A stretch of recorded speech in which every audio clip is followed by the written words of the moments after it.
Hello everyone, welcome to my YouTube channel Pitha's World. আজকে আরেকটা আমি সুন্দর একটা ইংলিশ নিয়ে চলে এসেছি। এই ইংলিশগুলো বাচ্চারা অনেক সহজে পেরে যাবে। তোমরা এই ভিডিওগুলো দেখবে এবং শিখবা। চলো ইংলিশে যাই। আমার একটি বড় পুতুল আছে।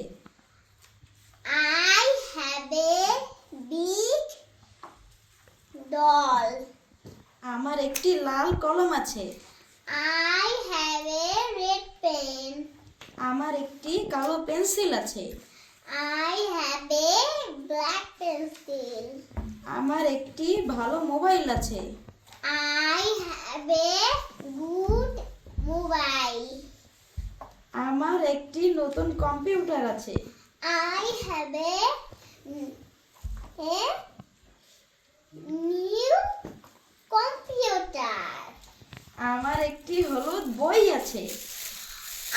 I have a yellow book. আমার একটি সুন্দর গাড়ি আছে। I have a nice car. আমার একটি সুন্দর খেলনা আছে। I have a